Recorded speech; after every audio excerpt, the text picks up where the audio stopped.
नमस्कार बंधुगण, आपण को स्वागत करुच्ची आपणकर ए चैनल ज्योतियानजीत ब्लॉग्स एंड हेल्थ टिप्स को। तेबे आसंतु आज अमृतभंडा टॉपिक उपर आमे कथा हवा। आपण जानिथिबे अमृतभंडा देह पई केते लाभवान, यार उपकार कौन कौन को रोग पई हेई परिबो से टॉपिक उपर मु आपण सहित कथा हेबी। अमृतभंडा पाचन शक्ति वृद्धि करे एवं रोग प्रतिरोधक शक्ति को बढ़ाए, ओजन ह्रास करिबारे सहाय्य करे एवं यह केश पई भी लाभदायक होइथाए।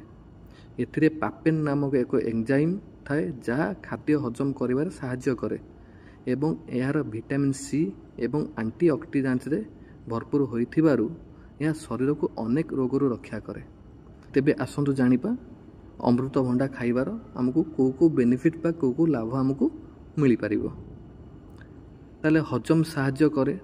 अमृतभंडार थिबा पापेन एंजाइम खाद्य हजम करिबारे सहाय्य करे।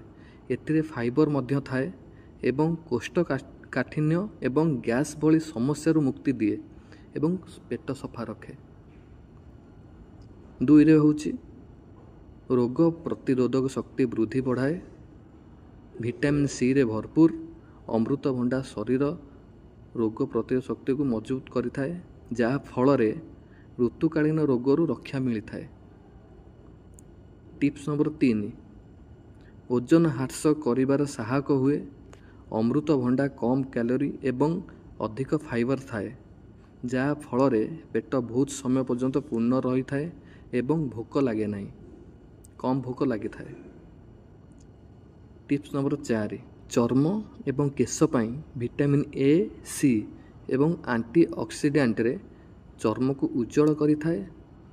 यह दाग एवं ट्यूनिंग मध्य ह्रास करिथाए। टिप्स नंबर 5, हृदय स्वस्थता पई अमृतभंडार थिबा लाइकोपिन फाइबर एवं एंटीऑक्सीडेंट हृदय को सुस्थ रखे। टिप्स नंबर 6, आखि पई एथिरे थिबा बीटा कैरोटीन एवं विटामिन ए दृष्टि शक्ति उन्नत करिबारे एवं मोतियाबिंद भली रोग को रोकिबारे सहायक होइथाए।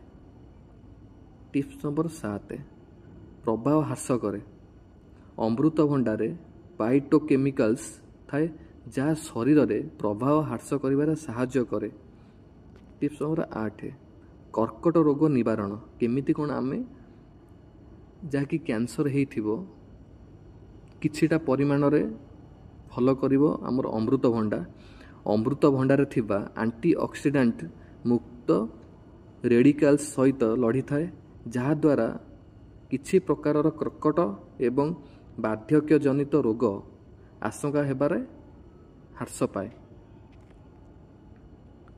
आमे अमृतभंडा केतेबेले खाइले आम शरीर पई बहुत लाभदायक होइथाए। सकाळे खाली पेटरे अमृतभंडा खाइबा द्वारा बहुत अधिक लाभ होइथाए। यह शरीर रे विषमुक्त भाव में सहाय्य करे। तेबे बंधुगण, आज थिला हमर अमृतभंडा उपरे। तेबे वीडियोटी आपको किपरि लागिछि हमकु कमेंट माध्यम रे जणाइबे। चैनल को लाइक शेयर सब्सक्राइब करे भूलिबेनी। एमती प्रत्येक आमर जड़ीबूटी उपरे हैला किंबा कोनोसी पनीपरिबा उपरे हैला, कोनोसी फल उपरे हैला, जे कोनोसी आमर नेचुरल जिंस उपरे, मेडिसिनल प्लांट हर्बाल उपरे जे कोनोसी वीडियो मु आनिबी आपन को शेयर करी। आपण चैनल टाको सब्सक्राइब करके भूलिबेनी। तेरे रहिली। जय जगन्नाथ, जय सियाराम, जय